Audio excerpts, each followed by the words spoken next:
ਬਹੁਤ ਸਵਾਗਤ ਹੈ ਜੀ ਸਾਰਿਆਂ ਦਾ। ਮੈਂ ਹਾਂ ਸੁਰਿੰਦਰ ਡੱਲਾ ਤੇ ਮੇਰੇ ਨਾਲ ਮੌਜੂਦ ਨੇ ਸੀਨੀਅਰ ਪੱਤਰਕਾਰ ਮਨਪ੍ਰੀਤ ਰੰਧਾਵਾ ਜੀ। ਰੰਧਾਵਾ ਜੀ, ਬਹੁਤ ਬਹੁਤ ਸਵਾਗਤ ਹੈ ਜੀ। ਬਹੁਤ ਬਹੁਤ ਧੰਨਵਾਦ ਤੁਹਾਡਾ ਡੱਲਾ ਜੀ। ਬਹੁਤ ਧੰਨਵਾਦ ਮਨਪ੍ਰੀਤ ਜੀ। ਅੱਜ ਵਿਸ਼ੇ ਮਨਪ੍ਰੀਤ ਜੀ 3-4 ਨੇ, ਬੜੇ ਗੰਭੀਰ ਵਿਸ਼ੇ ਨੇ। ਇੱਕ, ਖੁਸ਼ਖਬਰੀ ਦਾ ਐਲਾਨ ਕਰਤਾ ਭਗਵੰਤ ਮਾਨ ਨੇ, ਡੇਟ ਦੇਤੀ, ਕਹਿੰਦੇ 16 ਤਰੀਕ ਨੂੰ ਵੱਡੀ ਖੁਸ਼ਖਬਰੀ ਦੇਵਾਂਗੇ। ਇਹ ਵੱਡਾ ਐਲਾਨ ਅਖਬਾਰਾਂ ਸੁਰਖੀਆਂ 'ਚ, ਟੀਵੀਆਂ 'ਚ ਵੀ ਐਂ ਸੁਰਖੀ ਚੱਲ ਰਹੀ ਹੈ, ਵੱਡਾ ਐਲਾਨ। ਦੂਸਰਾ, ਸੁਖਬੀਰ ਬਾਦਲ ਦਾ ਵੱਡਾ ਇਲਜ਼ਾਮ। ਸੁਖਬੀਰ ਬਾਦਲ ਨੇ ਭਗਵੰਤ ਮਾਨ ਸਾਹਿਬ ਤੇ ਉਹ ਇਲਜ਼ਾਮ ਲਾਤਾ, ਸਿਆਸੀ ਕਾਨਫਰੰਸ ਦੇ ਦੌਰਾਨ ਟੈਲੀਵਿਜ਼ਨ ਚੈਨਲਾਂ ਤੇ ਲਾਈਵ ਚੱਲ ਰਹੇ ਸੀ ਸੁਖਬੀਰ ਬਾਦਲ, ਤੇ ਮੈਂ ਕੁਰਸੀ ਤੇ ਬੈਠਾ ਖੜਾ ਹੋ ਗਿਆ ਸੁਣ ਕੇ। ਰੰਧਾਵਾ ਜੀ, ਉਸ ਇਲਜ਼ਾਮ ਦਾ ਆਧਾਰ ਕੀ ਹੈ? ਇਹ ਬਹੁਤ ਮਹੱਤਵਪੂਰਨ ਹੈ। ਸਾਡੀ ਜਿਹੜੀ ਸਿਆਸਤ ਹੈ, ਕਿ ਉਹ ਸਿਰਫ ਇਲਜ਼ਾਮਾਂ ਦੀ ਸਿਆਸਤ ਹੈ ਜਾਂ ਇਲਜ਼ਾਮਾਂ ਦੇ ਪਿੱਛੇ ਕੋਈ ਸਬੂਤ ਵੀ ਹੁੰਦੇ ਨੇ? ਇਹ ਵੀ ਇੱਕ ਬਹੁਤ ਵੱਡਾ ਵਿਸ਼ਾ ਹੈ। ਸੁਖਬੀਰ ਬਾਦਲ ਉਹਨਾਂ ਨੇ SGPC ਦੇ ਪ੍ਰਧਾਨ ਐਡਵੋਕੇਟ ਧਾਮੀ ਸਾਹਿਬ ਦਾ ਹਵਾਲਾ ਦੇ ਕੇ ਇਲਜ਼ਾਮ ਲਾਇਆ। ਰੰਧਾਵਾ ਜੀ, ਇੱਕ ਗੱਲ ਕੇ ਗੱਲ ਸ਼ੁਰੂ ਕਰਾਂਗੇ। ਭਗਵੰਤ ਮਾਨ ਦਾ 16 ਤਰੀਕ ਦਾ ਵੱਡਾ ਐਲਾਨ ਹੈ, ਵੱਡੀ ਖੁਸ਼ਖਬਰੀ ਦਾ। 2-3 ਦਿਨ ਪਹਿਲਾਂ ਵੀ ਉਹਨਾਂ ਨੇ ਗੱਲ ਕੀਤੀ ਸੀ ਕਿ ਖੁਸ਼ਖਬਰੀ ਦੇਵਾਂਗੇ, ਤੇ ਹੁਣ 16 ਤਰੀਕ ਤੱਕ ਅਸੀਂ ਫੇਰ ਲਟਕ ਗਏ ਵੀ ਕਿਹੜੀ ਵੱਡੀ ਖੁਸ਼ਖਬਰੀ ਆਉਣੀ ਹੈ। ਖੁਸ਼ਖਬਰੀ ਹੋ ਕੀ ਸਕਦੀ ਹੈ? ਜੇ ਕੋਈ ਸੰਕੇਤ ਤੁਸੀਂ ਸੁੰਘ ਸਕੋ ਜੀ। ਡੱਲਾ ਜੀ, ਸਭ ਤੋਂ ਪਹਿਲਾਂ ਤਾਂ ਦੇਖੋ, 16 ਅਪ੍ਰੈਲ ਨੂੰ ਇਸ ਸਰਕਾਰ ਨੂੰ ਬਣੇ ਹੋਏ ਜਦੋਂ ਮੁੱਖ ਮੰਤਰੀ ਭਗਵੰਤ ਮਾਨ ਹੁਣਾਂ ਨੇ ਸਹੁੰ ਚੁੱਕੀ ਸੀ, ਉਹਨੂੰ ਪੂਰਾ 1 ਮਹੀਨਾ ਹੋ ਜਾਣਾ। ਸੋ ਬੜੇ ਕੇਅਰਫੁਲੀ, ਬੜੇ ਧਿਆਨ ਦੇ ਨਾਲ ਉਹਨਾਂ ਨੇ ਇਹ ਤਾਰੀਖ ਚੁਣੀ ਹੈ, ਤਾਂ ਕਿ ਪੂਰੇ 1 ਮਹੀਨੇ ਬਾਅਦ ਉਹ ਕੋਈ ਪੰਜਾਬ ਨੂੰ ਵੱਡੀ ਖੁਸ਼ਖਬਰੀ ਦੇਣ। ਪਰ ਮੈਨੂੰ ਜੋ ਲੱਗ ਰਿਹਾ, ਜੋ ਕਿਆਸ ਰਾਈਆਂ ਨੇ, ਹੋਰ ਵੀ ਕੋਈ ਵੱਡੀ ਖੁਸ਼ਖਬਰੀ ਹੋ ਸਕਦੀ ਹੈ। ਜਿਸ ਤਰ੍ਹਾਂ ਪਿਛਲੇ ਦਿਨਾਂ ਦੇ ਵਿੱਚ ਦਿੱਲੀ ਦੇ ਮੁੱਖ ਮੰਤਰੀ ਜਾਂ ਆਮ ਆਦਮੀ ਪਾਰਟੀ ਦੇ ਨੈਸ਼ਨਲ ਕਨਵੀਨਰ ਅਰਵਿੰਦ ਕੇਜਰੀਵਾਲ ਨੇ ਪੰਜਾਬ ਦੀ ਬਿਊਰੋਕ੍ਰੇਸੀ ਦੇ ਨਾਲ, ਪੰਜਾਬ ਦੇ ਸੀਨੀਅਰ ਅਫਸਰਾਂ ਨਾਲ ਬੈਠਕਾਂ ਕੀਤੀਆਂ। ਇਹ ਲੱਗ ਰਿਹਾ ਸੀ ਉੱਥੇ ਸਾਡੇ ਪਾਵਰ ਸੈਕਟਰੀ ਵੀ ਸੀ ਪੰਜਾਬ ਦੇ, ਤੇ ਨਾਲ ਹੀ ਜਿਹੜੇ PSPCL ਦੇ ਚੇਅਰਮੈਨ ਨੇ ਉਹ ਵੀ ਉੱਥੇ ਮੌਜੂਦ ਸੀ। ਗੱਲ ਇਹ ਲੱਗ ਰਹੀ ਸੀ ਕਿ ਸ਼ਾਇਦ ਬਿਜਲੀ ਨੂੰ ਲੈ ਕੇ ਜਿਸ ਤਰ੍ਹਾਂ ਦੇ ਵਾਅਦੇ ਕੀਤੇ ਗਏ ਨੇ, ਗਾਰੰਟੀ ਉਹਨਾਂ ਨੇ ਕਹੀ ਸੀ ਕਿ 300 ਯੂਨਿਟ ਅਸੀਂ ਮੁਫਤ ਦੇਵਾਂਗੇ ਪੰਜਾਬ ਦੇ ਵਾਸੀਆਂ ਨੂੰ, ਸ਼ਾਇਦ ਕੋਈ ਉਸ ਨਾਲ ਸੰਬੰਧਿਤ ਜਿਹੜਾ ਉਹ ਕੋਈ ਡਿਸੀਜਨ ਜਾਂ ਫੈਸਲਾ ਜਾਂ ਐਲਾਨ ਹੋ ਸਕਦਾ। ਪਿਛਲੇ ਦਿਨਾਂ ਤੇ ਹਾਲਾਂਕਿ ਕੈਬਨਿਟ ਦੀ ਮੀਟਿੰਗ ਵੀ ਹੋਈ ਸੀ, ਉਦੋਂ ਵੀ ਇਹ ਕਿਆਸ ਰਾਈਆਂ ਲਾਈਆਂ ਜਾ ਰਹੀਆਂ ਸੀ, ਪਰ ਉਸ ਤੋਂ ਬਾਅਦ ਇਹ ਡਿਸੀਜਨ ਨਹੀਂ ਹੋਇਆ, ਬਲਕਿ RDF ਦਾ ਜਿਹੜਾ ਆਰਡੀਨੈਂਸ ਲੈ ਕੇ ਆਉਣਾ ਸੀ, ਉਸ ਪਾਸੇ ਨੂੰ ਉਹ ਫੈਸਲਾ ਚਲਾ ਗਿਆ ਸੀ। ਸੋ ਜਿਹੜੀ ਤੁਸੀਂ ਗੱਲ ਕਰ ਰਹੇ ਹੋ, ਇਹ ਉਸ ਦੇ ਨਾਲ ਸੰਬੰਧਿਤ ਲੱਗਦੀ ਹੈ। ਬਾਕੀ ਦੇਖਦੇ ਹਾਂ 16 ਤਰੀਕ ਨੂੰ ਕਿਸ ਤਰ੍ਹਾਂ ਦਾ ਐਲਾਨ ਹੁੰਦਾ, ਲੇਕਿਨ ਮੈਨੂੰ ਲੱਗਦਾ ਜ਼ਿਆਦਾਤਰ ਜਿਹੜੀ ਲੋਕਾਂ ਨੂੰ ਇੱਕ ਰਾਹਤ ਵੀ ਮਿਲੂਗੀ, ਇੱਕ ਖੁਸ਼ੀ ਵੀ ਮਿਲੂਗੀ। ਪਰ ਨਾਲ ਦੀ ਨਾਲ ਇਹ ਵੀ ਮੈਂ ਕਹਿੰਦਾ, ਜੇ ਇਸ ਤਰ੍ਹਾਂ ਦਾ ਵੀ ਐਲਾਨ ਹੁੰਦਾ ਤੇ ਆਉਣ ਵਾਲੇ ਦਿਨਾਂ ਦੇ ਵਿੱਚ ਪੰਜਾਬ ਨੂੰ ਆਪਣੇ ਕੋਇਲੇ ਦਾ ਵੀ ਪ੍ਰਬੰਧ ਕਰਨ ਦੀ ਲੋੜ ਹੈ। ਰਿਜ਼ਰਵਸ ਜਿਹੜੇ ਆ ਉਹ ਬਹੁਤ ਘਟ ਰਹੇ ਆ, ਇਸ ਤੇ ਵੀ ਕਿਸ ਦਿਨ ਆਪਾਂ ਜ਼ਰੂਰ ਗੱਲ ਕਰਾਂਗੇ। ਲੇਕਿਨ ਐਲਾਨ ਜਿਹੜਾ ਮੈਨੂੰ ਲੱਗਦਾ ਉਹ ਬਿਜਲੀ ਦੇ ਨਾਲ ਸੰਬੰਧਿਤ ਹੀ ਲੱਗਦਾ। ਜੀ ਡੱਲਾ ਜੀ, ਬਿਜਲੀ ਨਾਲ ਵੀ ਹੋ ਸਕਦਾ। ਉਹਨਾਂ ਨੇ ਨੌਕਰੀਆਂ ਦਾ ਵੀ ਕਿਹਾ ਸੀ ਵੀ ਮੈਂ 25,000 ਨੌਕਰੀਆਂ, ਹਾਲਾਂਕਿ ਸ਼ੁਰੂਆਤ ਹੋ ਗਈ ਕੱਲ, ਕਹਿੰਦੇ 150 ਅਸਾਮੀਆਂ ਕੱਢੀਆਂ ਨੇ। ਕੱਲ ਮੰਤਰੀ ਮੰਡਲ ਦੀ ਬੈਠਕ ਦੇ ਵਿੱਚ ਇਹ ਫੈਸਲਾ ਹੋਇਆ ਸੀ, 150 ਅਸਾਮੀਆਂ। ਚਲੋ ਉਹ ਵੀ ਚੰਗੀ ਗੱਲ ਹੈ, ਪਰ 16 ਤਰੀਕ ਦਾ ਹੁਣ ਇੰਤਜ਼ਾਰ ਰਹੂਗਾ। ਪਰ ਹੁਣ ਮੈਂ ਸੁਖਬੀਰ ਬਾਦਲ ਦੇ ਇਲਜ਼ਾਮ ਤੇ ਜਾਣਾ, ਵਾਟਰ ਐਂਡ ਸੈਨੀਟੇਸ਼ਨ ਡਿਪਾਰਟਮੈਂਟ ਦੀਆਂ 145 ਅਸਾਮੀਆਂ ਉਹਨਾਂ ਨੇ ਕੱਲ ਕੱਢੀਆਂ ਸੀ ਜਦੋਂ ਕੈਬਨਿਟ ਤੋਂ ਬਾਅਦ। ਬਿਲਕੁਲ ਤੁਹਾਡੀ ਗੱਲ ਠੀਕ ਹੈ ਜੀ। ਜੀ, ਸੋ 25,000 ਮੈਨੂੰ ਲੱਗਦਾ 145 ਤੁਸੀਂ ਕਿਹਾ, ਸੋ 25,000 ਚੋਂ ਇੱਕ ਘਟਾ ਲਈਏ। ਸੋ ਸਕਸੈਸ ਰੇਟ ਵੱਧ ਰਿਹਾ ਭਗਵੰਤ ਮਾਨ ਜੀ ਦਾ। ਪਰ ਮੈਂ ਇਹ ਦੇਖ ਰਿਹਾ ਮਨਪ੍ਰੀਤ ਰੰਧਾਵਾ ਜੀ ਕਿ ਸੁਖਬੀਰ ਬਾਦਲ ਨੇ ਅੱਜ ਬਹੁਤ ਵੱਡੇ ਇਲਜ਼ਾਮ ਲਾਤੇ। ਮੈਂ ਜਗ੍ਹਾ ਤੇ ਥਾਂ ਦਾ ਜ਼ਿਕਰ ਨਹੀਂ ਕਰੂੰਗਾ, ਬਹੁਤ ਵੱਡਾ ਦਿਨ ਹੈ ਸਾਡੇ ਪੰਜਾਬ ਲਈ ਅੱਜ ਦਾ। ਪਰ ਸੁਖਬੀਰ ਬਾਦਲ ਨੇ ਜਿਹੜੇ ਇਲਜ਼ਾਮ ਲਾਏ, ਭਗਵੰਤ ਮਾਨ ਨੇ ਕੇਜਰੀਵਾਲ ਦੀ ਮੌਜੂਦਗੀ ਦੇ ਵਿੱਚ ਸਹੁੰ ਖਾਧੀ ਸੀ ਆਪਣੇ ਮਾਤਾ ਜੀ ਦੀ। ਸੋ ਮੈਨੂੰ ਇਹ ਲੱਗਦਾ ਕਿ ਸਾਡੇ ਮੁਲਕ 'ਚ ਇਲਜ਼ਾਮਾਂ ਦੀ ਸਿਆਸਤ ਬਹੁਤ ਛੇਤੀ ਭਖਦੀ ਹੈ। ਸੁਖਬੀਰ ਬਾਦਲ ਹੁਣਾਂ ਤਾਂ ਜਦੋਂ ਇਹ ਇਲਜ਼ਾਮ ਲਾਇਆ ਉਹਨਾਂ ਨੇ, ਉਦੋਂ 1-2 ਟੈਲੀਵਿਜ਼ਨ ਚੈਨਲਾਂ ਤੇ ਲਾਈਵ ਪ੍ਰਸਾਰਣ ਚੱਲ ਰਿਹਾ ਸੀ ਸੁਖਬੀਰ ਸਿੰਘ ਬਾਦਲ ਦੇ ਭਾਸ਼ਣ ਦਾ। ਸੋ ਮੈਂ ਕੁਰਸੀ ਤੇ ਬੈਠਾ ਖੜਾ ਹੋ ਗਿਆ ਵੀ ਇਹ ਕੀ ਇਲਜ਼ਾਮ ਸੁਖਬੀਰ ਬਾਦਲ ਦੇ ਆ ਗਏ। ਹੁਣ ਇਲਜ਼ਾਮ ਬੜੇ ਆਸਾਨ ਹੁੰਦੇ ਨੇ, ਮੁੱਖ ਮੰਤਰੀ ਤੇ ਇਲਜ਼ਾਮ ਲਾਉਣਾ ਤੇ ਉਹਦੇ ਪਿੱਛੇ ਸਬੂਤ ਤਰਕ ਕੀ ਹੁੰਦੇ ਨੇ, ਮੈਨੂੰ ਕੁਝ ਸਮਝ ਜਾ ਨਹੀਂ ਆਇਆ। ਜੇ ਤੁਸੀਂ ਸਮਝਾ ਸਕਦੇ ਹੋ ਮਨਪ੍ਰੀਤ ਜੀ, ਕੁਝ ਸਮਝਾਉਣ ਦੀ ਕੋਸ਼ਿਸ਼ ਕਰੋ। ਇਲਜ਼ਾਮ ਲਾਉਣੇ ਬੜੇ ਆਸਾਨ ਨੇ, ਕੀ ਇਲਜ਼ਾਮ ਲਾਉਣ ਤੋਂ ਪਹਿਲਾਂ ਵੀ ਕੋਈ ਪ੍ਰਕਿਰਿਆ ਹੁੰਦੀ ਹੈ, ਜਿਹੜੀ ਪ੍ਰਕਿਰਿਆ ਇਲਜ਼ਾਮ ਲਾਉਣ ਵਾਲੇ ਨੇ ਪੂਰੀ ਕਰਨੀ ਹੁੰਦੀ ਹੈ, ਜਾਂ ਜੀ ਕਰੇ ਤੇ ਅਸੀਂ ਇਲਜ਼ਾਮ ਲਾ ਦਈਏ ਇਹ ਮੰਨ ਕੇ ਕਿ ਦੂਸਰੇ ਵਿਅਕਤੀ ਨੇ ਉਸ ਚੀਜ਼ ਦਾ ਸੇਵਨ ਕੀਤਾ? ਕਿਹੜਾ ਪੈਰਾਮੀਟਰ ਹੈ ਕਿ ਅਸੀਂ ਦੇਖ ਕੇ ਪਛਾਣ ਜੀਏ? ਜੀ ਡੱਲਾ ਜੀ, ਦੇਖੋ, ਮੈਂ ਇਸ ਗੱਲ ਤੋਂ ਆਉਣ ਤੋਂ ਪਹਿਲਾਂ ਜਾਂ ਇਸ ਚੀਜ਼ ਨੂੰ ਬਾਅਦ ਚ ਵੀ ਲੈ ਸਕਦੇ ਹਾਂ, ਮੈਂ ਭਗਵੰਤ ਮਾਨ ਹੋਣਾ ਦੀ ਅੱਜ ਫੇਰੀ ਸੀ ਜਲੰਧਰ ਵਿਖੇ, ਔਰ ਆਪਾਂ ਨੂੰ ਜੀ ਸਾਰਿਆਂ ਨੂੰ ਪਤਾ ਕਿ ਅੱਜ ਡਾਕਟਰ ਬੀ ਆਰ ਅੰਬੇਦਕਰ ਨੇ, ਭੀਮ ਰਾਓ ਅੰਬੇਦਕਰ, ਉਹਨਾਂ ਦੀ 131ਵੀਂ ਵਰ੍ਹੇਗੰਢ ਮਨਾਈ ਜਾ ਰਹੀ ਹੈ। ਜੀ ਤੇ ਉਸ ਦੇ ਦਰਮਿਆਨ ਇਸ ਚੀਜ਼ ਨੂੰ ਲੈ ਕੇ ਭਗਵੰਤ ਮਾਨ ਜਲੰਧਰ ਦੇ ਵਿੱਚ ਸੀ, ਤੇ ਜਲੰਧਰ ਦੇ ਵਿੱਚ ਉਹਨਾਂ ਨੇ ਕਈ ਐਲਾਨ ਕੀਤੇ ਕਿ ਅਸੀਂ ਇੱਥੇ ਸਪੋਰਟਸ ਯੂਨੀਵਰਸਿਟੀ ਬਣਾਵਾਂਗੇ, ਬੜਾ ਕੁਝ ਉਹਨਾਂ ਨੇ ਉੱਥੇ ਗੱਲ ਕਹੀ ਹੈ।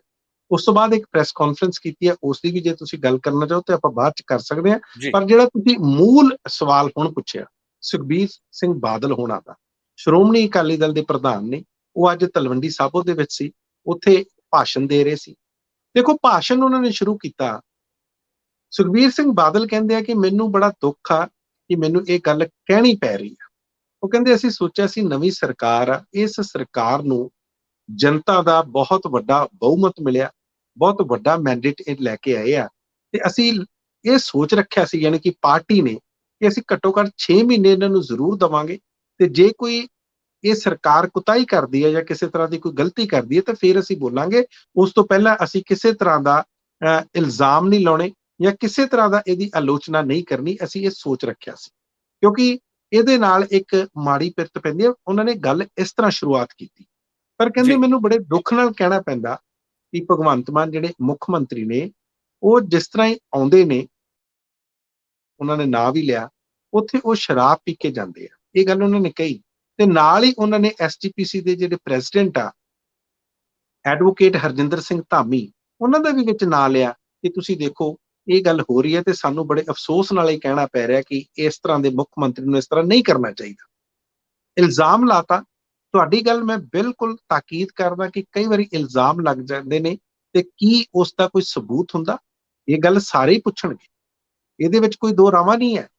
ਫਿਰ ਮੈਂ ਵਿਰਸਾ ਸਿੰਘ ਵਲਟੋਆ, ਉਹਨਾਂ ਨੂੰ ਸੁਣਿਆ ਇੱਕ ਟੈਲੀਵਿਜ਼ਨ ਦੇ ਉੱਤੇ, ਉਹਨਾਂ ਨੂੰ ਬੁਲਾਇਆ ਗਿਆ, ਉਹ ਵੀ ਇਸ ਤਰ੍ਹਾਂ ਦੇ ਇਲਜ਼ਾਮ ਲਾ ਰਹੇ ਸੀ, ਪਰ ਨਾਲ ਹੀ ਉਹ ਕਹਿ ਰਹੇ ਸੀ ਕਿ ਕਿਉਂ ਨਹੀਂ, ਉਹ ਜਦੋਂ ਉਹਨਾਂ ਨੇ ਟੈਲੀਵਿਜ਼ਨ ਦੇ ਐਂਕਰਸ ਨੇ ਉਹਨਾਂ ਨੂੰ ਪੁੱਛਿਆ ਕਿ ਤੁਹਾਡੇ ਕੋਲੇ ਕੀ ਸਬੂਤ ਆ, ਤੁਸੀਂ ਕਿਸ ਆਧਾਰ ਤੇ ਇਹ ਇਲਜ਼ਾਮ ਲਾ ਰਹੇ ਹੋ, ਇੰਨਾ ਵੱਡਾ ਇਲਜ਼ਾਮ ਲਾ ਰਹੇ ਹੋ ਔਰ ਪੰਜਾਬ ਦੇ ਮੁੱਖ ਮੰਤਰੀ ਤੇ ਇਲਜ਼ਾਮ ਲਾ ਰਹੇ ਹੋ, ਤੇ ਫਿਰ ਉਹਨਾਂ ਨੇ ਕਿਹਾ ਕਿ ਦੇਖੋ ਜੀ, ਜਾਂ ਤਾਂ ਕਿਉਂਕਿ ਉਹ ਅੰਮ੍ਰਿਤਸਰ ਦੇ ਵਿੱਚ ਨੇ, ਅੱਜ ਭਗਵੰਤ ਮਾਨ ਹੁਣੀ ਅੰਮ੍ਰਿਤਸਰ ਵੀ ਗਏ ਆ, ਕਿਉਂਕਿ ਉੱਥੇ ਚੀਫ ਜਸਟਿਸ ਆਫ ਇੰਡੀਆ ਆਏ ਹੋਏ ਆ, NV ਰਮੰਨਾ, ਉਹਨਾਂ ਦਾ 2 ਦਿਨਾਂ ਦਾ ਦੌਰਾ ਸੀ, ਉਹ ਇੱਕ ਆਪਣੀ ਪਰਸਨਲ ਵਿਜ਼ਿਟ ਤੇ ਆਏ ਆ ਦਰਬਾਰ ਸਾਹਿਬ ਵਿਖੇ। ਫਿਰ ਉਹਨਾਂ ਨੇ ਰਿਟਰੀਟ ਸੈਰੇਮਨੀ ਵਗੈਰਾ ਦੇਖਣੀ ਸੀ, ਤੇ ਕੱਲ ਆਪਾਂ ਨੂੰ ਇਹ ਵੀ ਪਤਾ ਕਿ ਭਗਵੰਤ ਮਾਨ ਹੁਣੀ ਉਹਨਾਂ ਨੂੰ ਰਿਸੀਵ ਕਰਨ ਗਏ ਸੀ ਤੇ ਪ੍ਰੋਟੋਕਾਲ ਦੇ ਹਿਸਾਬ ਨਾਲ ਉੱਥੇ ਗਏ ਹੋਏ ਸੀ ਜੀ। ਵਿਰਸਾ ਸਿੰਘ ਵਲਟੋਆ ਕਹਿੰਦੇ ਆ ਕਿ ਉੱਥੇ ਅੰਮ੍ਰਿਤਸਰ ਚ ਨੇ ਤੇ ਉੱਥੇ ਉਹਨਾਂ ਦਾ ਮੈਡੀਕਲ ਕਰਾ ਲਿਆ ਜਾਵੇ ਜਾਂ ਮੁਲਾਜ਼ਾ ਕਰਾ ਲਿਆ ਜਾਵੇ ਤੇ ਫਿਰ ਪਤਾ ਲੱਗ ਜਾਏਗਾ। ਤੇ ਜੇ ਬਾਈ ਦਾ ਵੇ ਇਹ ਗਲਤ ਹੋ ਜਾਂਦਾ, ਜੇ ਉਹਨਾਂ ਦੇ ਕੋਈ ਇਸ ਤਰ੍ਹਾਂ ਦੇ ਅੰਸ਼ ਨਹੀਂ ਆਉਂਦੇ, ਤੇ ਫਿਰ ਅਸੀਂ ਸਾਰਾ ਅਕਾਲੀ ਦਲ ਵਿੱਚ ਅਸੀਂ ਹੱਥ ਜੋੜ ਕੇ ਮਾਫੀ ਮੰਗ ਲਾਂਗੇ, ਤੇ ਇਸ ਗੱਲ ਦੇ ਉੱਤੇ ਅਸੀਂ ਇਸ ਗੱਲ ਨੂੰ ਬਿਲਕੁਲ ਅੱਗੇ ਨਹੀਂ ਵਧਾਵਾਂਗੇ, ਤੇ ਫਿਰ ਸਾਨੂੰ ਪਤਾ ਲੱਗ ਜੂ ਕਿ ਸਾਡੀ ਗਲਤੀ ਹੈ ਤੇ ਸਾਨੂੰ ਆਪਣੀ ਗਲਤੀ ਦਾ ਅਹਿਸਾਸ ਹੋ ਜਾਊਗਾ। ਇਹ ਜਦੋਂ ਗੱਲ ਜੀ ਜੀ ਦੇਖੋ, ਕਹਿੰਦੇ ਫੇਰ ਸਾਨੂੰ ਆਪਣੀ ਗਲਤੀ ਦਾ ਅਹਿਸਾਸ ਹੋ ਜਾਊਗਾ, ਇਹਦਾ ਮਤਲਬ ਹੈ ਮੈਂ ਇੱਕ ਸਵਾਲ ਹੋਰ ਕਰਦਾ ਮਨਪ੍ਰੀਤ ਜੀ।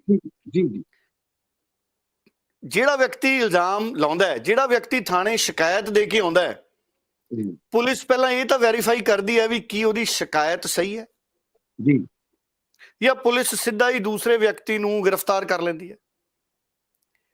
ਕੀ ਪਹਿਲਾਂ ਇਸ ਵਕਤ ਲੋੜ ਨਹੀਂ ਹੈ ਕਿ ਇਹਨਾਂ ਇਲਜ਼ਾਮਾਂ ਦੀ ਹੋਈ ਜਾਂਚ ਹੋ ਜੇ ਵੀ ਕੀ ਸੱਚਮੁੱਚ ਇਹ ਇਲਜ਼ਾਮ ਸਹੀ ਨੇ? ਜਿੱਥੇ ਉਹ ਇਲਜ਼ਾਮ ਲਾਏ ਗਏ ਨੇ ਉਹ ਜਗ੍ਹਾ ਦੀ ਬਹੁਤ ਮਹੱਤਤਾ ਹੈ ਸਾਡੇ ਪੂਰੀ ਦੁਨੀਆ ਦੇ ਲਈ।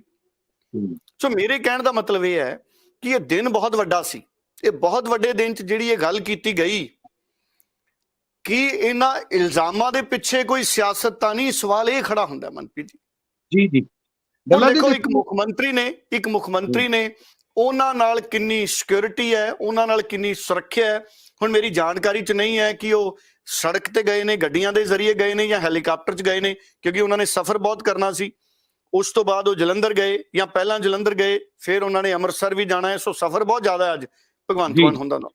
ਔਰ ਉਹਨਾਂ ਨਾਲ ਸੈਂਕੜਿਆਂ ਦੀ ਗਿਣਤੀ 'ਚ ਮੁਲਾਜ਼ਮ ਨੇ, ਅਫਸਰ ਨੇ, ਉਹਨਾਂ ਦੇ ਨਾਲ ਲੀਡਰ ਖੜੇ ਹੋਏ ਸੀ, ਬਿਲਕੁਲ ਪੱਤਰਕਾਰ ਉਹਨਾਂ ਦੇ ਨੇੜੇ ਸੀ, ਮੈਂ ਦੇਖਿਆ। ਸੋ ਤੁਹਾਨੂੰ ਨਹੀਂ ਲੱਗਦਾ ਕਿ ਇਹ ਗੱਲ ਕੋਈ ਹੋਰ ਵੀ ਫਿਰ ਚੱਕ ਦਿੰਦਾ? ਪ੍ਰੈਸ ਕੋਲੋਂ ਕਦੀ ਕੋਈ ਗੱਲ ਲੁਕੀ ਹੈ ਮਨਪ੍ਰੀਤ ਜੀ? ਸੁਖਬੀਰ ਬਾਦਲ ਨੇ ਜਿਹੜਾ ਇਲਜ਼ਾਮ ਲਾਇਆ, ਮੀਡੀਆ ਨੇ ਨਾਲ ਹੀ ਚੱਕ ਲਿਆ, ਅਸੀਂ ਉਹਦਾ ਕੱਪੜ ਛਾਣ ਸ਼ੁਰੂ ਕਰਤਾ ਵੀ ਇਹਦੇ ਪਿੱਛੇ ਸੱਚ ਕੀ ਹੈ।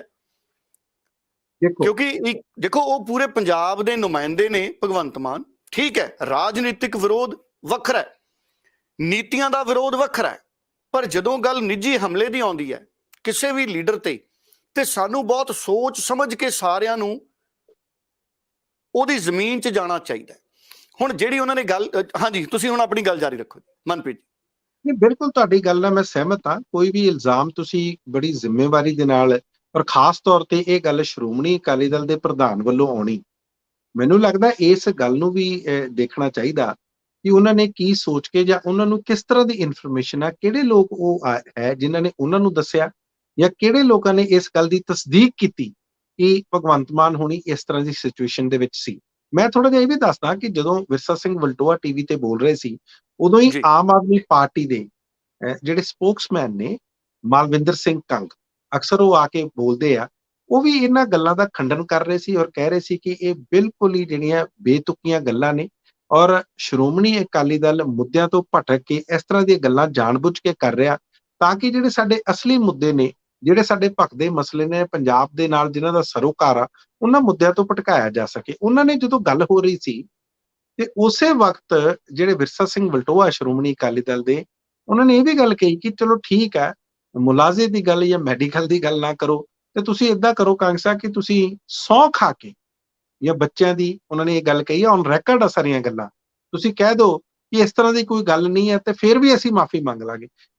ਉਸ ਤੇ ਵੀ ਫਿਰ ਮਾਲਵਿੰਦਰ ਕੰਗ ਉਹਨਾਂ ਨੇ ਕਿਹਾ ਕਿ ਤੁਸੀਂ ਇਹ ਸਹੁੰਆਂ ਜਿਹੜੀਆਂ ਖਾਣੀਆਂ ਜਾਂ ਇਸ ਤਰ੍ਹਾਂ ਕਰਨੀਆਂ, ਇਹ ਕੋਈ ਗੱਲਾਂ ਸ਼ੋਭਾ ਨਹੀਂ ਦਿੰਦੀਆਂ।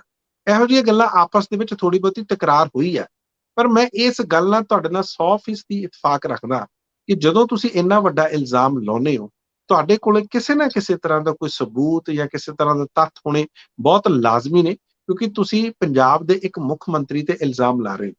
ਪਰ ਨਾਲ ਦੀ ਨਾਲ ਡੱਲਾ ਜੀ, ਇਸ ਮੁੱਦੇ ਨੂੰ ਲੈ ਕੇ ਇਹਦੀ ਪੁਰਾਣੀ ਹਿਸਟਰੀ ਹੈ, ਕਦੇ ਉਸ ਬਾਰੇ ਵੀ ਆਪਾਂ ਗੱਲ ਕਰ ਸਕਦੇ ਹਾਂ ਜੀ। ਤੁਸੀਂ ਕੁਝ ਕਹਿ ਰਹੇ। ਮੈਂ ਇੱਕ ਚੀਜ਼ ਦੇਖੋ, ਜਿਹੜੇ ਅੱਜ ਦੇ ਦਿਨ ਨੇ ਨਾ, ਇਹ ਬੜੇ ਮਹੱਤਵਪੂਰਨ ਦਿਨ ਨੇ।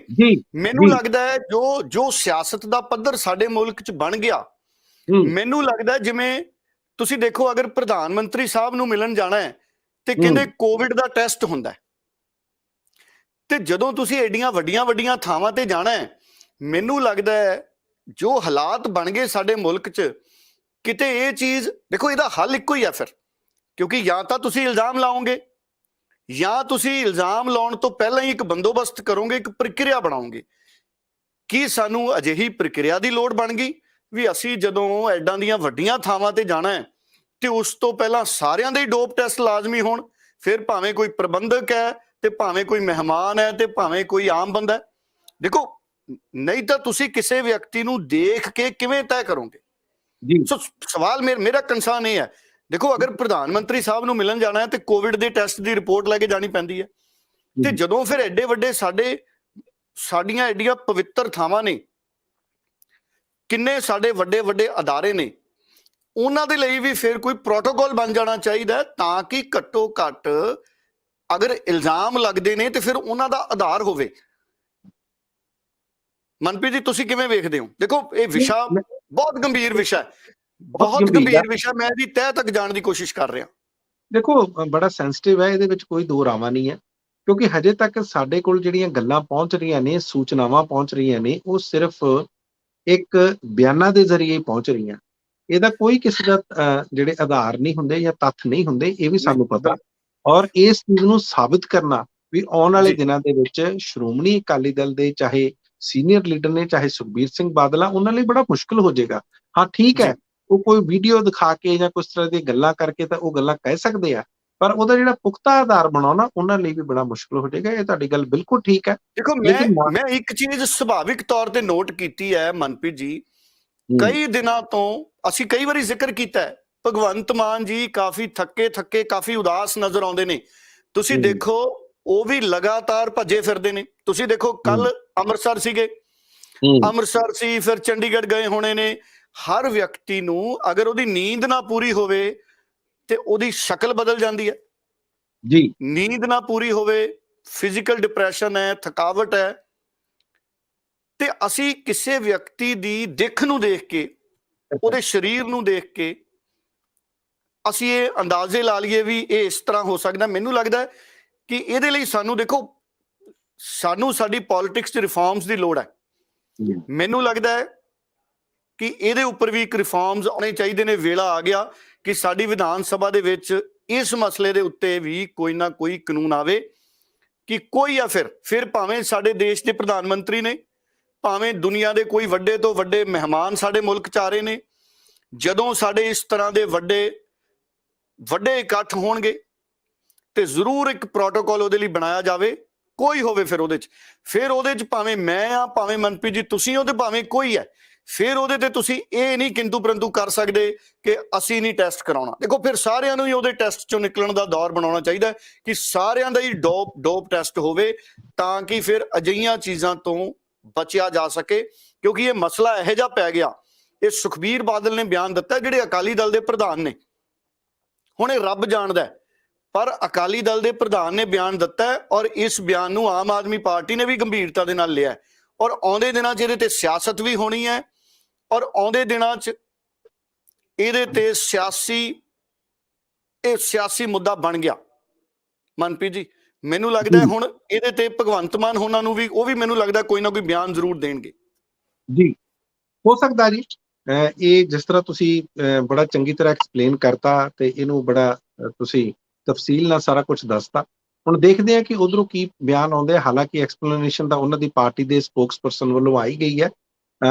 ਸ਼੍ਰੋਮਣੀ ਅਕਾਲੀ ਦਲ ਲੈ ਕੇ ਇਸ ਮੁੱਦੇ ਨੂੰ ਕਿੰਨਾ ਕੁ ਅੱਗੇ ਵੱਧਦਾ, ਜਾਂ ਇਹ ਮੁੱਦਾ ਅੱਜ ਦੀ ਤਰੀਕ 'ਚ ਹੀ ਖਤਮ ਹੋ ਜਾਊਗਾ। ਪਰ ਲੱਗਦਾ ਨਹੀਂ, ਜਿਸ ਤਰ੍ਹਾਂ ਦੀ ਸਿਆਸਤ ਸਾਡੇ ਮੁਲਕ ਦੇ ਵਿੱਚ ਚੱਲ ਰਹੀ ਹੈ ਜਾਂ ਪੰਜਾਬ ਚੱਲ ਰਹੀ ਹੈ, ਇੱਕ ਦੂਸਰੇ ਤੇ ਉੱਤੇ ਦੂਸ਼ਣਬਾਜ਼ੀ ਕਰਨੀ, ਦੋਸ਼ ਲਾਉਣੇ, ਉਹ ਚੱਲੀ ਜਾਣੇ ਆ। ਦੇਖਦੇ ਹਾਂ ਕਿ ਆਉਣ ਵਾਲੇ ਦਿਨਾਂ ਦੇ ਵਿੱਚ ਇਹ ਮੁੱਦਾ ਕਿਸ ਤਰ੍ਹਾਂ ਚੱਲਦਾ।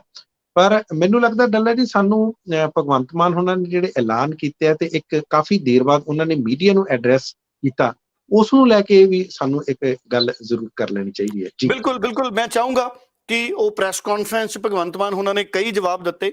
ਉਹਨਾਂ ਨੇ ਸਪੋਰਟਸ ਅਕੈਡਮੀ ਦੀ ਗੱਲ ਵੀ ਕੀਤੀ, 16 ਨੂੰ ਖੁਸ਼ਖਬਰੀ ਦੀ ਗੱਲ ਵੀ ਕੀਤੀ ਔਰ ਭਗਵੰਤ ਮਾਨ ਨੇ ਇਹ ਵੀ ਕਿਹਾ ਕਿ ਅਫਸਰ ਮੈਂ ਹੀ ਭੇਜੇ ਸੀ ਦਿੱਲੀ।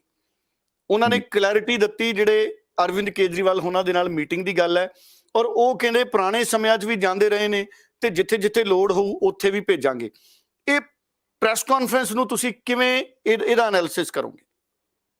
ਦੇਖੋ, ਮੈਨੂੰ ਅੱਜ ਉਹਨਾਂ ਦੀ ਜਿਹੜੀ ਬਾਡੀ ਲੈਂਗੁਏਜ ਲੱਗੀ ਉੱਥੇ ਉਸ ਪ੍ਰੈਸ ਕਾਨਫਰੰਸ ਦੇ ਵਿੱਚ, ਉਹਦੇ 'ਚ ਕੌਨਫੀਡੈਂਸ ਦੀ ਬਹੁਤ ਘਾਟ ਲੱਗੀ। ਇਸ ਤਰ੍ਹਾਂ ਲੱਗ ਰਿਹਾ ਸੀ ਜਿਵੇਂ ਉਹ ਪ੍ਰੈਸ ਨੂੰ, ਕਿਉਂਕਿ ਬੜੀ ਦੇਰ ਬਾਅਦ ਮੈਂ ਉਹਨਾਂ ਨੂੰ ਪ੍ਰੈਸ ਦੇ ਨਾਲ ਇੰਟਰੈਕਸ਼ਨ ਕਰਦੇ ਹੋਏ ਦੇਖ ਰਿਹਾ ਸੀ।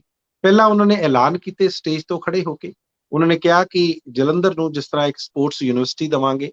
ਉਹਨਾਂ ਨੇ ਇਹ ਵੀ ਗੱਲ ਕਹੀ ਕਿ ਯੂਕੇ ਦੇ ਕੁਝ ਬੰਦੇ ਨੇ, ਯੂਨਾਈਟਿਡ ਕਿੰਗਡਮ ਦੇ, ਜਿਹੜੇ ਉਹਨਾਂ ਦੇ ਨਾਲ ਇਨ ਟੱਚ ਨੇ, ਤੇ ਉਹਨਾਂ ਨੇ ਕਿਹਾ ਕਿ ਅਸੀਂ ਬੜੀਆਂ ਯੂਨੀਵਰਸਿਟੀਜ਼ ਬਣਾਈਆਂ ਨੇ ਜਾਂ ਬੜੇ ਇਸ ਤਰ੍ਹਾਂ ਦੇ ਇਨਫਰਾਸਟਰਕਚਰ ਖੜੇ ਕੀਤੇ ਆ, ਤੇ ਅਸੀਂ ਉਹਨਾਂ ਨੂੰ ਬੁਲਾਵਾਂਗੇ ਤੇ ਇੱਥੇ ਦੌਰਾ ਕਰਾਵਾਂਗੇ ਤੇ ਫਿਰ ਇੱਥੇ ਵਧੀਆ ਜਿਹੜੇ ਆ ਉਹ ਸਪੋਰਟਸ ਦੀ ਜਿਸ ਤਰ੍ਹਾਂ ਯੂਨੀਵਰਸਿਟੀ ਆ ਉਹਦੀ ਗੱਲ ਕਰਦੇ। ਫਿਰ ਉਹਨਾਂ ਨੇ ਇਹ ਵੀ ਗੱਲ ਕਹੀ ਕਿ ਜੇ ਜਲੰਧਰ ਦੇ ਫੁੱਟਬਾਲ ਜਾਂ ਜਲੰਧਰ ਜਿਹੜੇ ਬੈਟਸ ਆ ਉਹ ਇੰਟਰਨੈਸ਼ਨਲ ਜਿਹੜੇ ਐਰੀਨਾ ਦੇ ਵਿੱਚ ਧੁੰਮਾਂ ਮਚਾ ਸਕਦੇ ਆ, ਤੇ ਫਿਰ ਇੱਥੇ ਯੂਨੀਵਰਸਿਟੀ ਕਿਉਂ ਨਹੀਂ ਬਣਾ ਸਕਦੇ। ਇਹ ਸਾਰੀਆਂ ਗੱਲਾਂ ਦਾ ਐਲਾਨ ਕਰਕੇ ਉਸ ਤੋਂ ਬਾਅਦ ਉਹ ਪ੍ਰੈਸ ਕਾਨਫਰੰਸ ਕਰਨ ਆਉਂਦੇ ਨੇ। ਜਦੋਂ ਪ੍ਰੈਸ ਕਾਨਫਰੰਸ ਕਰਨ ਆਉਂਦੇ ਨੇ ਤੇ ਕਈ ਤਰ੍ਹਾਂ ਦੇ ਉਹਨਾਂ ਨੂੰ ਸਵਾਲਾਂ ਦਾ ਸਾਹਮਣਾ ਕਰਨਾ ਪੈਂਦਾ। ਸਭ ਤੋਂ ਪਹਿਲਾਂ ਤਾਂ ਉਹਨਾਂ ਨੂੰ ਇਹ ਪੁੱਛਿਆ ਜਾਂਦਾ ਕਿ ਤੁਸੀਂ ਅੰਮ੍ਰਿਤਸਰ ਗਏ ਸੀ, ਆਪਾਂ ਨੂੰ ਸਾਰਿਆਂ ਨੂੰ ਪਤਾ, ਤੇ ਆਪਾਂ ਨੂੰ ਇਹ ਵੀ ਪਤਾ ਕਿ 103ਵਾਂ ਵਰ੍ਹਾ ਜਦੋਂ ਸਨ 1919 ਦੇ ਵਿੱਚ 13 ਅਪ੍ਰੈਲ ਨੂੰ ਜਿਹੜਾ ਜਲਿਆਂਵਾਲੇ ਬਾਗ ਦੇ ਵਿੱਚ ਜੋ ਸਾਕਾ ਹੋਇਆ ਸੀ, ਜਿਸ ਤਰ੍ਹਾਂ ਦਾ ਉੱਥੇ 13 ਅਪ੍ਰੈਲ 1919 ਨੂੰ ਜੋ ਵੀ ਉੱਥੇ ਜੈਨੋਸਾਈਡ ਹੀ ਕਵਾਂਗੇ ਆਪਾਂ ਨੂੰ ਹੋਇਆ ਸੀ, ਤੇ ਤੁਸੀਂ ਉੱਥੇ ਕਿਉਂ ਨਹੀਂ ਗਏ? ਉਹ ਕਹਿੰਦੇ ਕਿ ਇਹ ਕੋਈ ਸਵਾਲ ਆ। ਮੈਂ ਸੁਣ ਕੇ ਬੜਾ ਹੈਰਾਨ ਹੋਇਆ ਉਹਨਾਂ ਦਾ ਇਹ ਰਿਐਕਸ਼ਨ। ਕਹਿੰਦੇ ਇਹ ਕੋਈ ਸਵਾਲ ਨਹੀਂ, ਮੈਂ ਕਿੱਥੇ ਜਾਣਾ, ਮੈਂ ਗਿਆ ਸੀ, ਮੈਂ ਹੋ ਸਕਦਾ ਫੇਰ ਕਿਸੇ ਦਿਨ ਚਲੇ ਜਾਵਾਂ, ਮੈਂ ਹੋਰ ਵੀ ਬਹੁਤ ਸਾਰੀਆਂ ਥਾਵਾਂ ਤੇ ਜਾਣਾ। ਯਾਨੀ ਕਿ ਉਹਨਾਂ ਕੋਲੇ ਕੋਈ ਬਹੁਤ ਵਧੀਆ ਐਕਸਪਲੇਨੇਸ਼ਨ ਨਹੀਂ ਸੀ, ਸਪਸ਼ਟੀਕਰਨ ਨਹੀਂ ਸੀ। ਦੂਸਰਾ, ਜਿਵੇਂ ਉਹਨਾਂ ਨੂੰ ਸਵਾਲ ਪੁੱਛਿਆ ਗਿਆ ਕਿ ਤੁਸੀਂ ਸਾਧੂ ਸਿੰਘ ਧਰਮਸੋਤ ਜਿਹੜੇ ਸਾਬਕਾ ਮੰਤਰੀ ਨੇ, ਜਿਨ੍ਹਾਂ ਤੇ ਸਕਾਲਰਸ਼ਿਪ ਨੂੰ ਲੈ ਕੇ ਬੜੇ ਇਲਜ਼ਾਮ ਨੇ, ਕਿ ਤੁਸੀਂ ਉਹਨਾਂ ਦੇ ਖਿਲਾਫ ਕੋਈ ਕਿਸੇ ਤਰ੍ਹਾਂ ਦੀ ਕਾਰਵਾਈ ਕਰੋਗੇ? ਉਹ ਕਹਿੰਦੇ ਆਉਣ ਵਾਲੇ ਦਿਨਾਂ ਦੇ ਵਿੱਚ ਹੋ ਸਕਦਾ ਉਹ ਕੋਈ ਹਾਈ ਕੋਰਟ ਦੇ ਵਿੱਚ ਐਪਲੀਕੇਸ਼ਨ ਲਾਉਣ ਜਿੱਥੇ ਉਹ ਆਪਣੇ ਲਈ ਵਧੀਆ ਸੈੱਲ ਦੀ ਮੰਗ ਕਰ ਰਹੇ ਹੋਣ। ਇੱਕ ਤਰ੍ਹਾਂ ਦਾ ਤੰਜ ਸੀ, ਯਾਨੀ ਕਿ ਕਿਸੇ ਵੀ ਸਵਾਲ ਦਾ ਉਹ ਜਿਹੜਾ ਜਵਾਬ ਸੀ ਉਹ ਮੈਨੂੰ ਸਿੱਧਾ ਦਿੰਦੇ ਹੋਏ ਦਿਖਾਈ ਨਹੀਂ ਸੀ ਦੇ ਰਹੇ। ਤੀਸਰਾ, ਜਿਵੇਂ ਤੁਸੀਂ ਜ਼ਿਕਰ ਕੀਤਾ, ਉਹਨਾਂ ਨੇ ਕਿਹਾ ਕਿ ਤੁਸੀਂ ਅਫਸਰ ਭੇਜੇ ਸੀ। ਤੁਸੀਂ ਅਫਸਰ ਕਿਸ ਤਰ੍ਹਾਂ ਭੇਜਤੇ? ਉਹ ਕਹਿੰਦੇ ਜੀ ਮੈਂ ਭੇਜੇ ਸੀ, ਮੇਰੀ ਮਰਜ਼ੀ ਨਾਲ ਗਏ ਆ, ਤੇ ਜਿੱਥੋਂ ਵੀ ਸਾਨੂੰ ਕੋਈ ਸਿੱਖਣ ਦੀ ਲੋੜ ਪਈ, ਲੜਾ ਜੀ ਇਹ ਗੱਲ ਕਹੀ, ਤੇ ਅਸੀਂ ਉੱਥੇ ਜ਼ਰੂਰ ਭੇਜਾਂਗੇ। ਉਹਨਾਂ ਨੇ ਇਹ ਵੀ ਗੱਲ ਕਹੀ ਕਿ ਅਸੀਂ ਦਿੱਲੀ ਨਹੀਂ, ਅਸੀਂ ਤਾਂ ਗੁਜਰਾਤ ਵੀ ਭੇਜਾਂਗੇ, ਅਸੀਂ ਵੈਸਟ ਬੰਗਾਲ ਵੀ ਭੇਜਾਂਗੇ, ਅਸੀਂ ਬਾਹਰ ਵੀ ਭੇਜਾਂਗੇ, ਇਜ਼ਰਾਈਲ ਤੱਕ ਵੀ ਗੱਲ ਕਹੀ। ਤੇ ਫਿਰ ਡੱਲਾ ਜੀ ਸਵਾਲ ਇਹ ਖੜਾ ਹੁੰਦਾ ਕਿ ਜੇ ਸਿੱਖਣ ਦੀ ਤੁਸੀਂ ਆਪਣੇ ਅਫਸਰਾਂ ਨੂੰ ਭੇਜਦੇ ਹੋ, ਅਫਸਰ ਤਾਂ ਬਹੁਤ ਦੇਰ ਤੋਂ ਐਡਮਿਨਿਸਟ੍ਰੇਸ਼ਨ ਦੇ ਵਿੱਚ ਆ, ਬਹੁਤ ਦੇਰ ਦੇ ਪ੍ਰਸ਼ਾਸਨ ਦੇ ਵਿੱਚ ਆ, ਤੇ ਜੇ ਸਿੱਖਣ ਦੀ ਕਿਸੇ ਨੂੰ ਲੋੜ ਆ ਤਾਂ ਫਿਰ ਤੁਸੀਂ ਉਸ ਮੀਟਿੰਗ 'ਚ ਕਿਉਂ ਨਹੀਂ ਸੀ? ਤੁਹਾਡੇ ਕੋਲ ਤਾਂ ਪ੍ਰਸ਼ਾਸਨਿਕ ਘਾਟ ਆ, ਤੁਹਾਡੇ ਕੋਲ ਤਾਂ ਇਨਐਕਸਪੀਰੀਅੰਸ ਆ। ਜਾਂ ਜੇ ਮੁੱਦੇ ਬਿਜਲੀ ਦੀ ਗੱਲ ਹੋ ਰਹੀ ਆ, ਕਿਉਂਕਿ ਉੱਥੇ ਪਾਵਰ ਸੈਕਟਰੀ ਸੀ ਤੇ ਨਾਲ ਹੀ ਉਹਨਾਂ ਦੇ PSPCL ਦੇ ਚੇਅਰਮੈਨ ਸੀ, ਤੇ ਫਿਰ ਪੰਜਾਬ ਦੇ ਜਿਹੜੇ ਪਾਵਰ ਮਿਨਿਸਟਰ ਨੇ ਹਰਭਜਨ ਸਿੰਘ, ਉਹ ਉੱਥੇ ਕਿਉਂ ਨਹੀਂ ਸੀ? ਕਿ ਉਹਨਾਂ ਨੂੰ ਸਿੱਖਣ ਦੀ ਲੋੜ ਨਹੀਂ ਹੈ? ਇਹਨਾਂ ਸਾਰਿਆਂ ਨੂੰ ਸਿੱਖਣ ਦੀ ਲੋੜ ਆ। ਸੋ ਮੈਨੂੰ ਲੱਗਦਾ ਉਹਨਾਂ ਕੋਲੇ ਇਹ ਚੀਜ਼ ਦਾ ਕੋਈ ਪੁਖਤਾ ਜਵਾਬ ਨਹੀਂ ਸੀ, ਸਿਰਫ ਇਸ ਕਰਕੇ ਕਿਉਂਕਿ ਚਾਹੁੰਦੇ ਸੀ ਕਿ ਮੈਨੂੰ ਪ੍ਰੈਸ ਇਸ ਤਰ੍ਹਾਂ ਦੇ ਸਵਾਲ ਨਾ ਕਰੇ, ਤਾਂ ਇਹ ਇਸ ਤਰ੍ਹਾਂ ਦੀਆਂ ਗੱਲਾਂ ਕਰ ਰਹੇ ਸੀ। ਸੋ ਇਹਨਾਂ ਸਾਰੀਆਂ ਚੀਜ਼ਾਂ ਨੂੰ ਜਦੋਂ ਦੇਖਿਆ ਜਾਵੇ, ਫਿਰ ਉਹਨਾਂ ਨੂੰ ਇੱਕ ਕੁਝ ਅਖਬਾਰਾਂ ਦੀ ਖਬਰਾਂ ਸੀ ਕਿ ਤੁਸੀਂ ਲਗਜ਼ਰੀ ਕਾਰਸ ਲੈਣ ਜਾ ਰਹੇ ਹੋ, ਉਹਨਾਂ ਤੇ ਵੀ ਸਵਾਲ ਪੁੱਛਿਆ ਗਿਆ। ਉਹ ਕਹਿੰਦੇ ਨਹੀਂ ਜੀ ਮੈਂ ਫੋਰਚੂਨਰ ਨਹੀਂ ਲਊਂਗਾ। ਪ੍ਰਗਟ ਸਿੰਘ ਦਾ ਨਾਮ ਲੈ ਕੇ ਕਿਸੇ ਨੇ ਸਵਾਲ ਪੁੱਛਿਆ ਸੀ, ਉਸ ਦਾ ਵੀ ਉਹਨਾਂ ਨੇ ਬਿਲਕੁਲ ਕੋਈ ਸਿੱਧਾ ਜਵਾਬ ਨਹੀਂ ਦਿੱਤਾ। ਕਿਸੇ ਵੀ ਗੱਲ ਦਾ ਮੈਂ ਦੇਖਿਆ ਉਹਨਾਂ ਨੂੰ ਉਹ ਸਿੱਧਾ ਜਵਾਬ ਨਹੀਂ ਸੀ ਦੇ ਰਹੇ, ਤੇ ਉਹਨਾਂ ਦੇ ਵਿੱਚ ਕਿਸੇ ਤਰ੍ਹਾਂ ਦਾ ਕੌਨਫੀਡੈਂਸ ਦੀ ਬੜੀ ਘਾਟ ਲੱਗ ਰਹੀ ਸੀ। ਇੱਕ ਜਿਹੜਾ ਮੁੱਖ ਮੰਤਰੀ ਹੁੰਦਾ ਉਹ ਬੜੇ ਸਪਸ਼ਟ ਤੌਰ ਤੇ ਇੱਕ ਜਵਾਬ ਦਿੰਦਾ। ਜੀ ਡੱਲਾ ਜੀ। ਬਿਲਕੁਲ, ਕਿਉਂਕਿ ਚੁਣੌਤੀਆਂ 'ਚ ਤਾਂ ਘਿਰੇ ਹੋਏ ਨੇ, ਪੋਲੀਟੀਕਲ ਚੁਣੌਤੀਆਂ 'ਚ ਘਿਰੇ ਹੋਏ ਨੇ ਭਗਵੰਤ ਮਾਨ। ਦੇਖੋ 2-3 ਦਿਨ ਪਹਿਲਾਂ ਉਹਨਾਂ ਨੇ ਪੋਸਟ ਪਾ ਕੇ ਸਮਾਂ ਮੰਗਿਆ। ਮੈਂ ਇਹ ਮਹਿਸੂਸ ਕਰਦਾ ਕਿ ਉਹਨਾਂ ਦੇ ਉੱਤੇ ਜ਼ਰੂਰ ਦਬਾਅ ਹੈ। ਵਾਅਦੇ ਬੜੇ ਵੱਡੇ ਕੀਤੇ ਆਮ ਆਦਮੀ ਪਾਰਟੀ ਨੇ। ਕੇਜਰੀਵਾਲ ਸਾਹਿਬ ਨੇ ਜਿਹੜੀ ਅਫਸਰਾਂ ਦੀ ਮੀਟਿੰਗ ਕੀਤੀ, ਭਾਵੇਂ ਭਗਵੰਤ ਮਾਨ ਨੇ ਕਿਹਾ ਕਿ ਮੈਂ ਭੇਜੇ ਸੀ, ਪਰ ਮੈਨੂੰ ਲੱਗਦਾ ਹੈ ਕਿ ਭਗਵੰਤ ਮਾਨ ਉਹਨਾਂ ਨੇ ਵੀ ਇਹ ਮਹਿਸੂਸ ਕੀਤਾ ਹੋਣਾ ਕਿ ਅਗਰ ਮੈਂ ਉਸ ਮੀਟਿੰਗ 'ਚ ਹੁੰਦਾ ਤੇ ਸ਼ਾਇਦ ਸਿਆਸੀ ਸਵਾਲ ਨਾ ਖੜੇ ਹੁੰਦੇ। ਔਰ ਹਰਪਾਲ ਚੀਮਾ ਨੇ ਵੀ ਅੱਜ ਸਪਸ਼ਟ ਕਰਤਾ ਕਿ ਨਾ ਸਾਡੇ ਕੋਲੇ ਕੋਈ ਪ੍ਰਪੋਜ਼ਲ ਆਇਆ ਹੈ ਨਵੀਆਂ ਗੱਡੀਆਂ ਲੈਣ ਦਾ। ਨਵੀਆਂ ਗੱਡੀਆਂ ਦੀ ਗੱਲ ਹੋ ਰਹੀ ਸੀ, ਮੈਂ ਦੇਖ ਰਿਹਾ ਸੀ, ਇਹ ਮੀਡੀਆ 'ਚ ਵੀ ਗੱਲ ਚੱਲ ਰਹੀ ਹੈ। ਭਗਵੰਤ ਮਾਨ ਨੇ ਵੀ ਨਕਾਰਤਾ। ਇਹ ਵੀ ਕਿਹਾ ਭਗਵੰਤ ਮਾਨ ਨੇ ਕਿ ਅਸੀਂ ਜਿਹੜੇ ਲੀਡਰ ਦਾ ਨਾਂ ਲੈ ਕੇ ਪੱਤਰਕਾਰ ਨੇ ਸਵਾਲ ਪੁੱਛਿਆ ਸੀ, ਉਹਨਾਂ ਨੇ ਕਿਹਾ ਕਿ ਅਸੀਂ ਤਾਂ ਉਹਨਾਂ ਦੀਆਂ ਵੀ ਮੰਗਾ ਲੈਣੀਆਂ ਨੇ। ਸੋ ਇਸ ਤਰੀਕੇ ਦੀ ਗੱਲ ਵੀ ਜਿਹੜੀ ਭਗਵੰਤ ਮਾਨ ਉਹਨਾਂ ਨੇ ਕੀਤੀ। ਸੋ ਜ਼ਰੂਰ ਇੱਕ ਮੈਂ ਹੋਰ ਗੱਲ ਮਹਿਸੂਸ ਕਰਦਾ ਰੰਧਾਵਾ ਜੀ, ਮੁੱਖ ਮੰਤਰੀ ਬਣਨ ਤੋਂ ਬਾਅਦ ਸ਼ਾਇਦ ਦੂਜੀ ਜਾਂ ਤੀਜੀ ਵਾਰ ਹੈ ਜਦੋਂ ਭਗਵੰਤ ਮਾਨ ਪੱਤਰਕਾਰਾਂ ਨੂੰ ਸਿੱਧੇ ਰੂਬਰੂ ਹੋ ਰਹੇ ਨੇ, ਸੰਬੋਧਨ ਹੋ ਰਹੇ ਨੇ। ਕਿਉਂਕਿ ਇਹ ਵੀ ਸਵਾਲ ਉੱਠ ਰਹੇ ਸੀ ਪਿਛਲੇ ਦਿਨਾਂ 'ਚ ਕਿ ਭਗਵੰਤ ਮਾਨ ਸਾਹਿਬ ਹੁਣ ਪ੍ਰੈਸ ਕਾਨਫਰੰਸ ਨਹੀਂ ਕਰ ਰਹੇ, ਪੱਤਰਕਾਰਾਂ ਦੇ ਨਾਲ ਸਿੱਧੇ ਰੂਬਰੂ ਨਹੀਂ ਹੋ ਰਹੇ। ਸੋ ਕਈ ਚੀਜ਼ਾਂ ਨੇ ਜਿਹੜੀਆਂ ਉਹ ਸਾਨੂੰ ਦੇਖਣ ਨੂੰ ਮਿਲੀਆਂ ਨੇ। ਸੋ ਸਿਆਸਤ ਦੇ ਵਿੱਚ ਨਵੇਂ ਮੁੱਦੇ, ਨਵੀਆਂ ਚੀਜ਼ਾਂ ਹਰ ਰੋਜ਼ ਸਾਨੂੰ ਦਿਖ ਰਹੀਆਂ ਨੇ। ਪਰ ਚੁਣੌਤੀਆਂ ਭਗਵੰਤ ਮਾਨ ਉਹਨਾਂ ਦੀਆਂ ਵੀ, ਆਮ ਆਦਮੀ ਪਾਰਟੀ ਦੀਆਂ ਵੀ ਉਸੇ ਤਰ੍ਹਾਂ ਬਰਕਰਾਰ ਹੈ। ਚੁਣੌਤੀਆਂ ਦੇ ਨਾਲ ਨਾ ਪੰਜਾਬ ਸਮਝੌਤਾ ਕਰ ਸਕਦਾ ਹੈ, ਨਾ ਆਮ ਆਦਮੀ ਪਾਰਟੀ ਨੂੰ ਸਮਝੌਤਾ ਵਿਰੋਧੀ ਧਿਰਾਂ ਨੇ ਕਰਨ ਦੇਣਾ। ਸਰਕਾਰ ਦਾ ਪੱਖ ਕੀ ਆਉਂਦਾ ਉਹਦੇ ਤੇ ਵੀ ਗੱਲ ਕਰਾਂਗੇ।